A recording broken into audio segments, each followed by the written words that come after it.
Have you ever wondered why schools teach so little, if anything, about the world's first advanced civilization? Especially when it introduced so many things we still use today.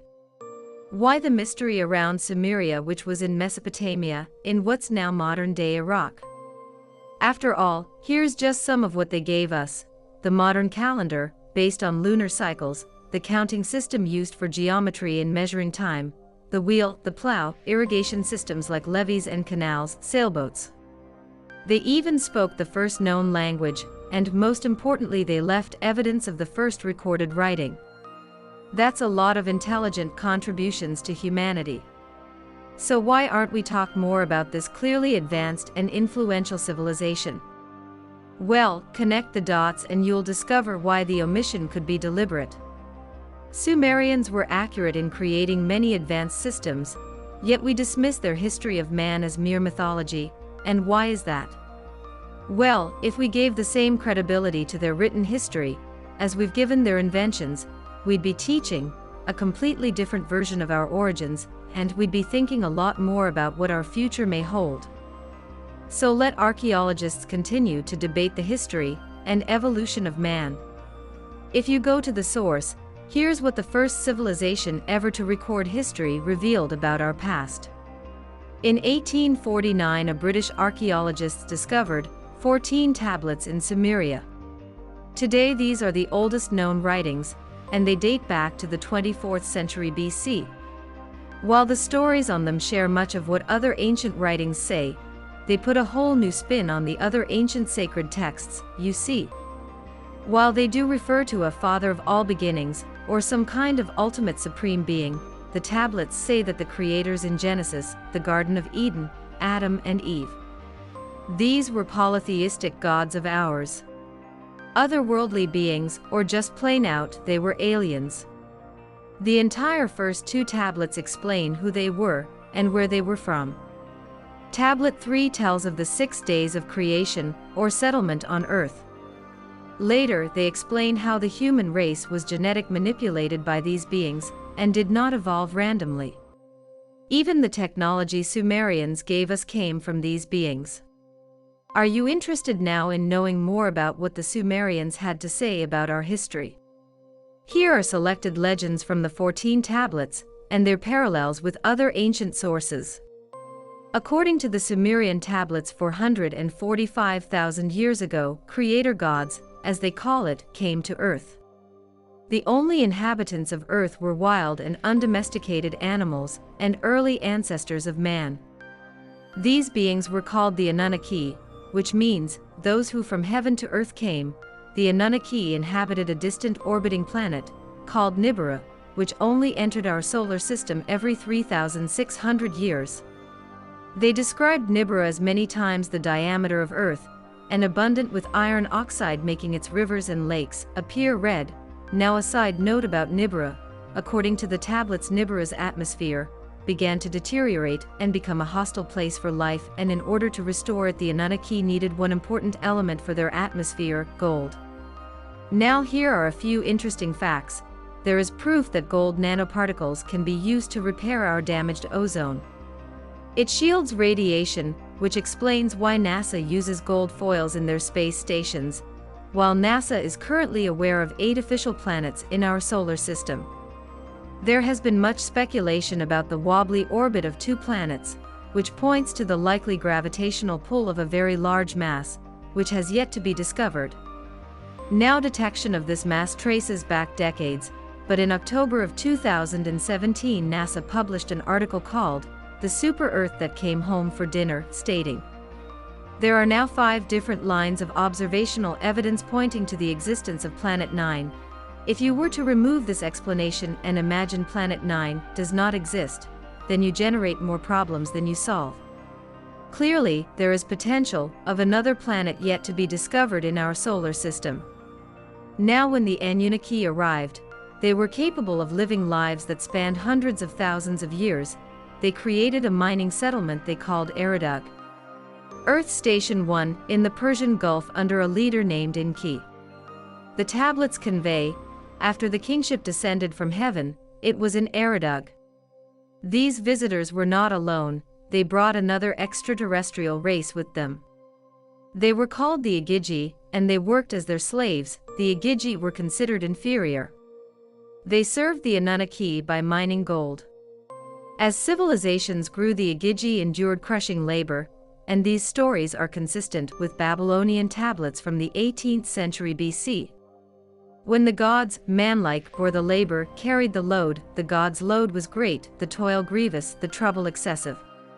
The great Annunaki made the Igigi undertake the toil. After many centuries, the Igigi rebelled, mistakenly believing they could overcome these oppressive masters. Their defeat almost completely annihilated their race, leaving the Annunaki without a workforce. Unable to replace the Igigi, Nibiru's ruler, Anu ordered his son, Enki, to genetically engineer a new slave race.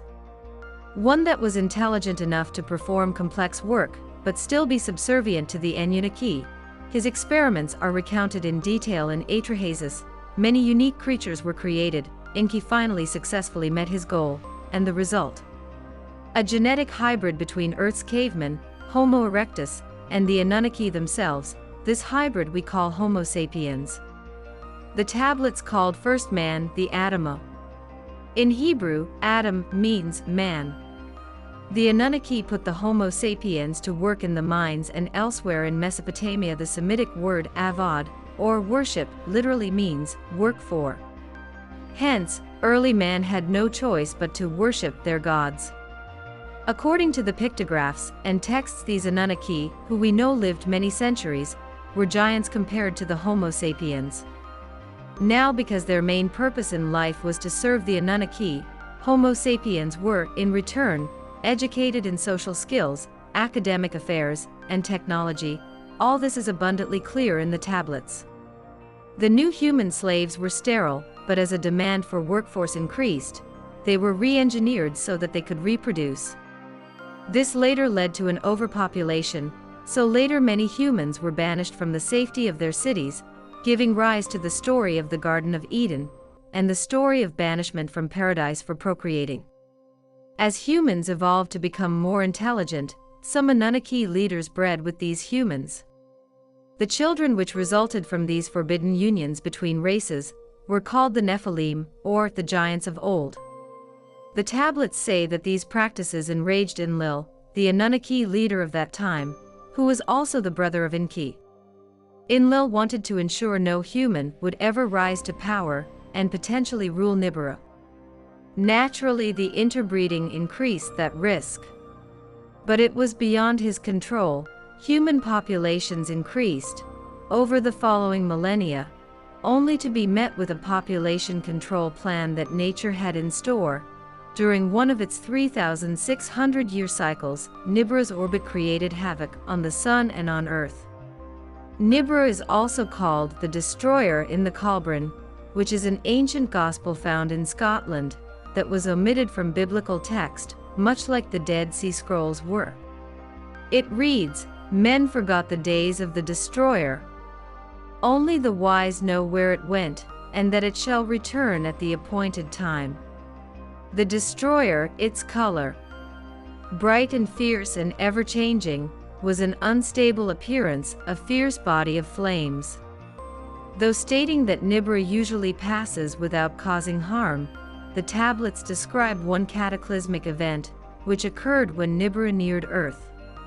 It says first, black spots appeared on the sun's surface, the Earth's magnetic field became weaker, the temperatures rose, and the ice caps began melting.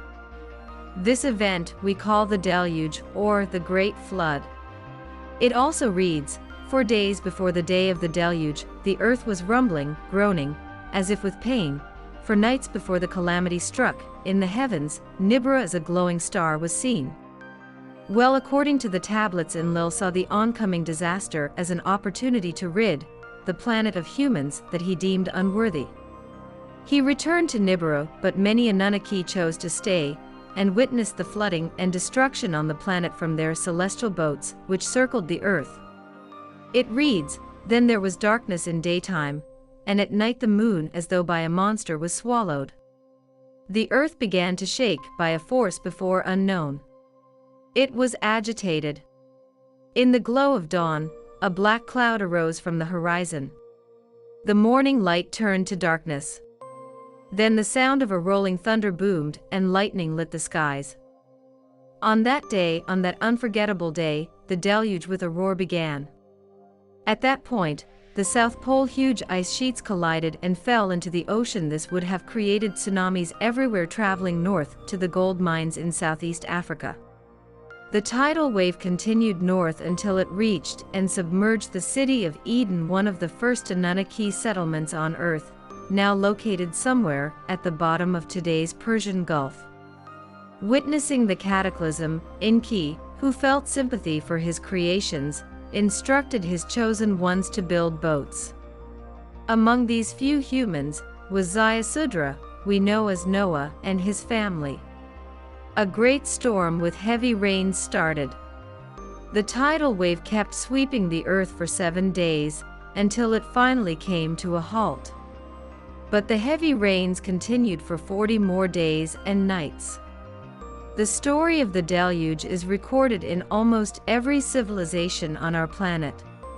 Core ice samples taken from Greenland and Antarctica illustrate that at the height of the last ice age, the sea levels were 425 feet lower than they are today. And, more importantly, there is clear indication of a rapid sea rise. After the deluge, reconstruction of a new spaceport began. The text describes how the Annunaki made their buildings according to the position of the stars. It reads, "Let the heart of the plane, the heavens reflect." Once Enki to this agreed, Enlil from the skies of distances took measures. Indeed, the pyramids, now questioned to be much older than originally determined, and many other ancient monuments, are in fact aligned to the stars. When the Annunaki finally left Earth, their influence had reached every corner of the world, from Mesopotamia to India to South America. Before they left, they gifted humanity the Sumerian civilization, which was inexplicably advanced for its time, having made sort of a sudden appearance as a mature and highly organized culture that came out of nowhere. The Annunaki taught the Sumerians their way of life and established monarchs. Now here's where it gets interesting. The kings would act as their emissaries on Earth and rule the people according to ancient principles. Unbeknownst to man, royal bloodlines were genetically manipulated by the Annunaki. This would in turn explain the strong aversion by a nobility to interclass breeding. Some people speculate that the Annunaki have deceptively managed to control the Earth through this selective breeding of nobility for centuries. Millennia. Others speculate that as the tablets indicate, Nibiru may once again come close to our planet, and then the Annunaki will return and restore rule over the slave race they created. This would explain the secrecy around the Sumerian recorded history. Either way, 3,600 years approaches a new cycle. So now that you know what ancients reveal about our origins, perhaps you'd like to decide.